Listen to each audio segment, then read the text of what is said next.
श्री कृष्ण के कथा को श्रवण करने वाला मैं स्वयं आपका और इस संसार का पूजनीय बना हुआ हूं, जो 4 महीने ही सुना भगवान श्री कृष्ण के कथा को।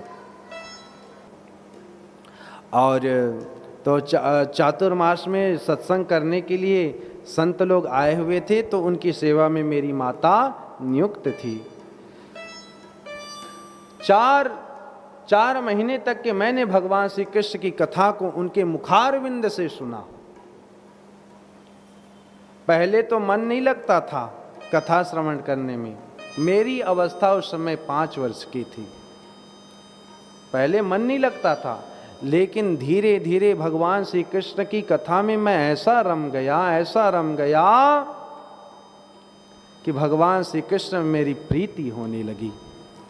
और कथा के प्रति मेरी प्रीति को देखकर महात्माओं की आज्ञा से अब तो मुझको आश्रम का प्रसाद भी मिलने लगा। लेकिन हे वेदव्यास जी, मेरी माता बड़ी बुद्धिमान थी। कैसे बुद्धिमान थी? पास्त किलबिसा। मेरी माता उस संतों के पत्तलों में जो प्रसाद छूट जाया करता था, भोजन, उसको एकत्र करके देती थी, और जिसे पाने से मेरे सारे पाप धुल गए और कथा में मेरा मन और भी लगने। तो देखिए, मनुष्यों के लिए 4 बातें अति आवश्यक। कौन कौन से? पहला, गायो न गोविंद नाम मन से निकाली लाज। लाज को छोड़ करके गोविंद का नाम नहीं गाए हो। दूसरा, पायो न प्रसाद साधु मंडली में जाए के। साधु महात्मा अथवा किसी ब्राह्मण के जूठे प्रसाद को नहीं पाया हो। तीसरा, बिचरे ना वृंदावन कुंजन लतान तरे। वृंदावन के कुंज की परिक्रमा नहीं किए हो। और चौथा, गयो न शरण तुम राधिके सराय के। भगवान श्री कृष्ण के शरण में नहीं गए हो। शरण में अर्थात भगवान की कथा में नहीं आए हो। तो अरे मन मूर्ख, तूने जन्म गवायो बहु, नरतन पायो न कमायो धर्माई के। तो अरे मूर्ख मनुष्यों, तुम लोगों ने कई जन्मों के बाद कबहु करी करुणा नर देहि, देत ईश बिनु हेतु सनेहि। कई जन्मों के बाद ये मनुष्य के शरीर को प्राप्त किए हो। अब मनुष्य शरीर प्राप्त करके धर्म नहीं कमा रहे हो, तो तुम्हारा वो मनुष्य शरीर किस काम का? इसीलिए कहा गया है, कर्तव्यो धर्म संग्रह। धर्म का संग्रहण करते रहना चाहिए, करते रहना चाहिए। अच्छा बताओ, यहां देखो, सब मनुष्य अपने लिए पद प्रतिष्ठा कमाने में लगे हैं, धन कमाने में लगे हैं, मान सम्मान कमाने में लगे हैं। हाँ, तो आप बताओ, यदि मनुष्य मरेगा तो क्या अपने साथ अपना कमाया हुआ पद प्रतिष्ठा ले जाएगा? कि वो मान सम्मान लेकर के जाएगा, कि धन को लेकर के जाएगा?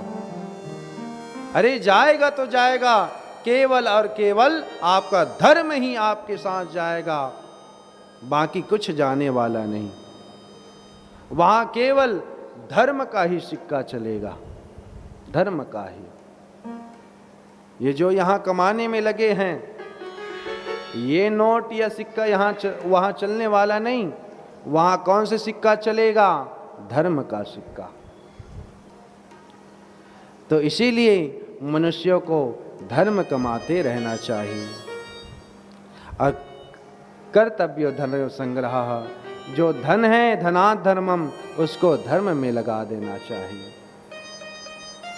जैसे आज हमारे यजमान परिवार अपने धन को धर्म में लगाए हैं, तो धर्म करते रहना चाहिए। इत्थम शरद प्रावृसुकावृतो हरिर्विशीर्णवतो मेनुसवं यशोमलम, संकीर्तमानं मुनिभिर्महात्मभिर्भक्ति प्रवृत्तात्मरजसा।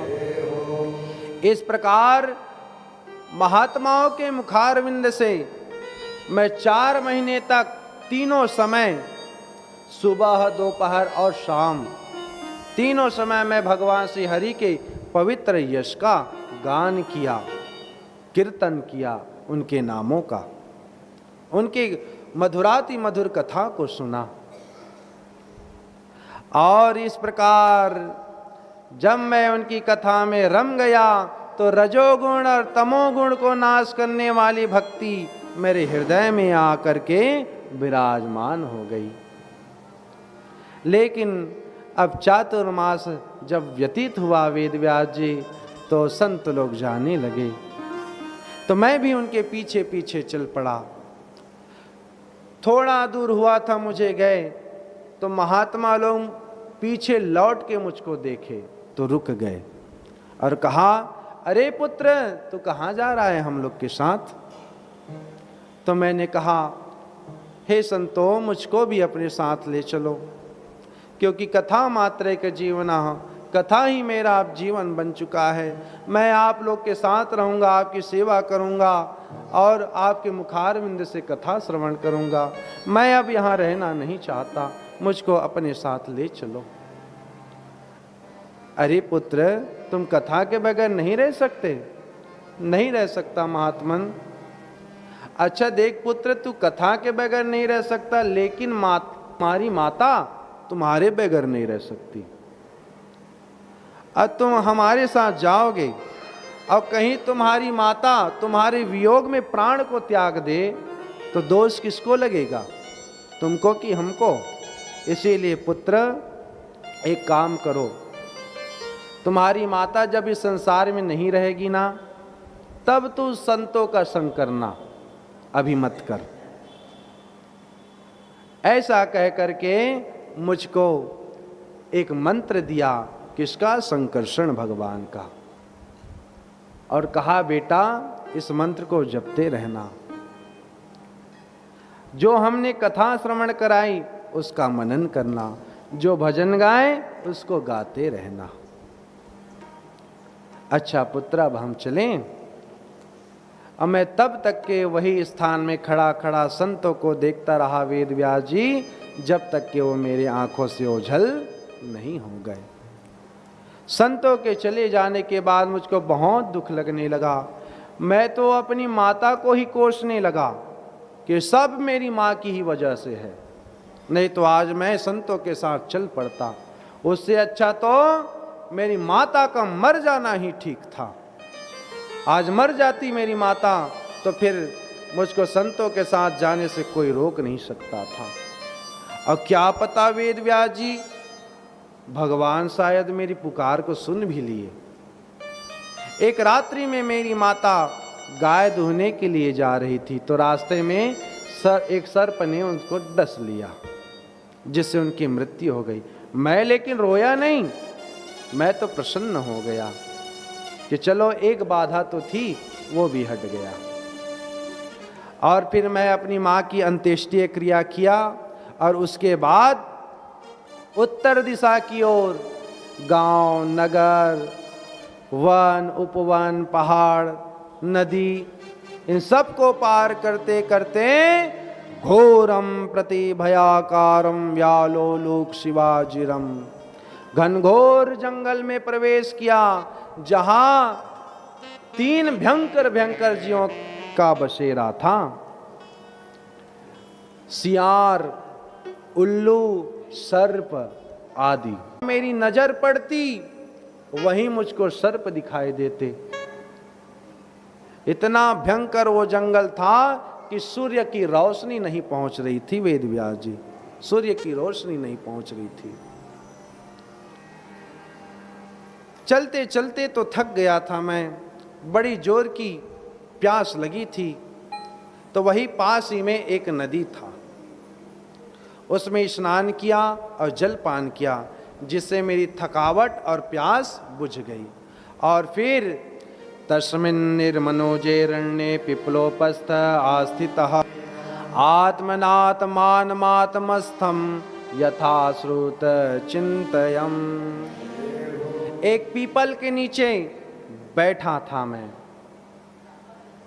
एक पीपल के नीचे, और बैठ करके महात्माओं के मुखारविंद से मैंने जैसा भगवान का स्वरूप सुना था, उनके उसी स्वरूप का ध्यान करने लगा।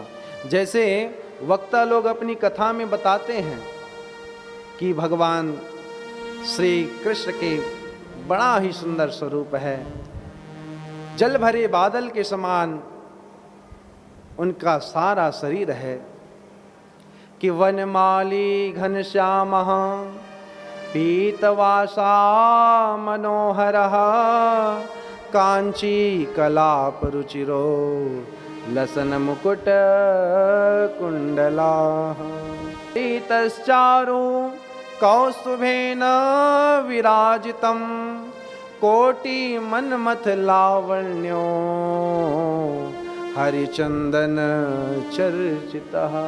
जैसे वक्ता लोग बताते हैं कि नहीं, भगवान श्री कृष्ण का शरीर कैसा है, जल भरे बादल के समान श्याम वर्ण, जिसमें सूर्य के किरणों के समान पीतांबर फहरते रहता है, उनके नेत्र कमल के समान कोमल और मनोहर है।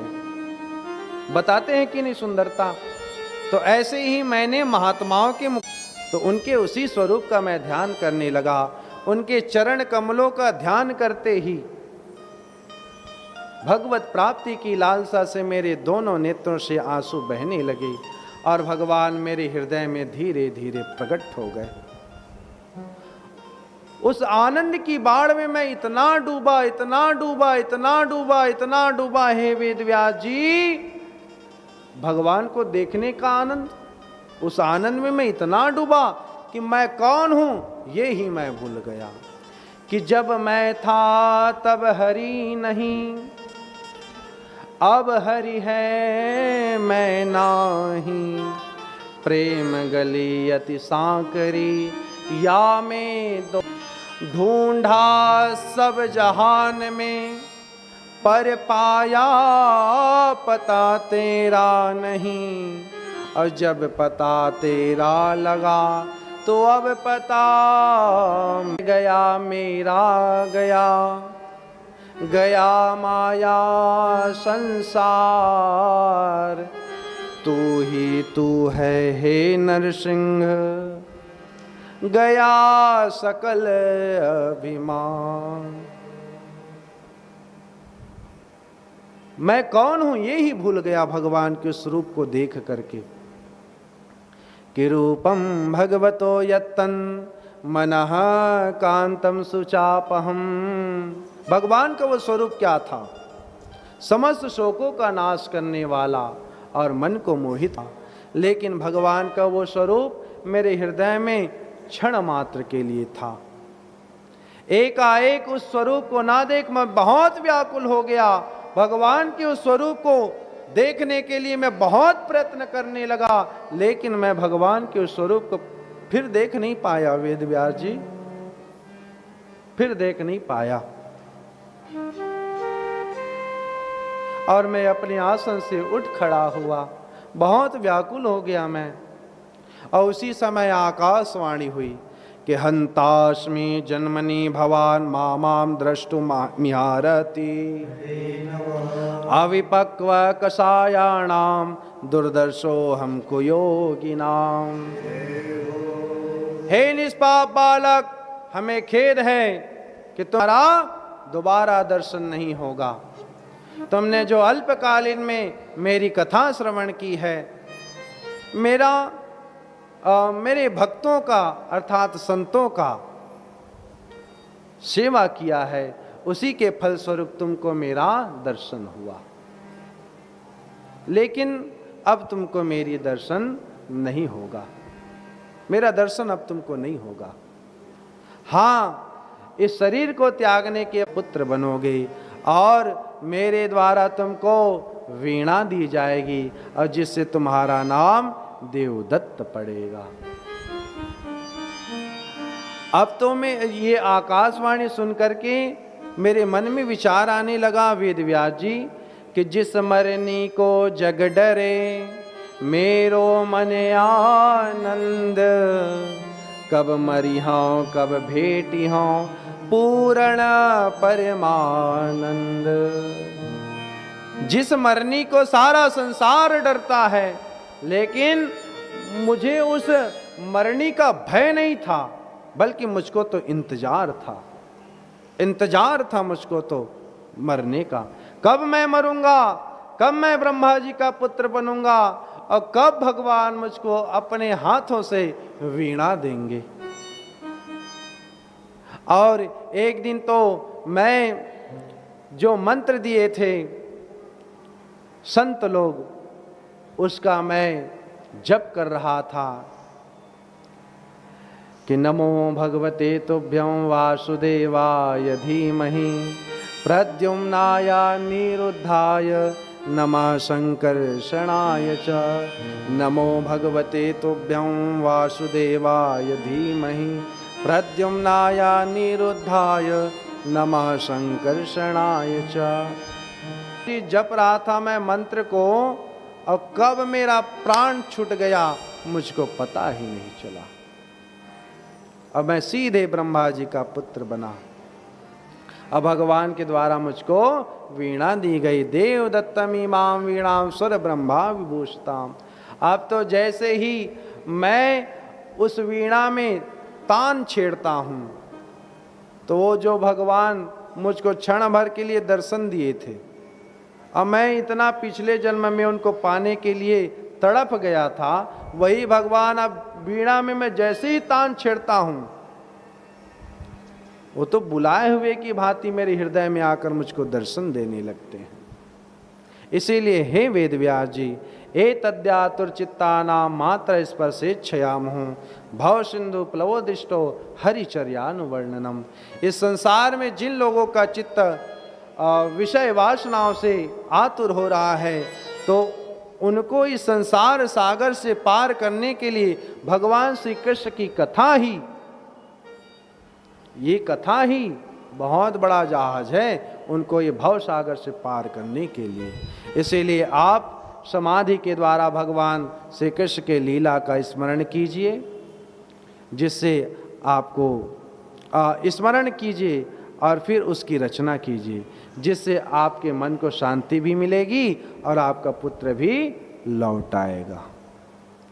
अच्छा वेद व्यास जी, अब मैं चलूं? श्रीमन्नारायण नारायण नारायण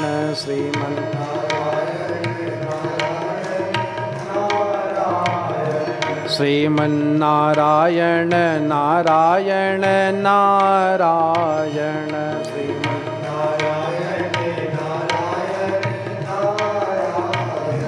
भजमन नारायण नारायण नारायण भजमन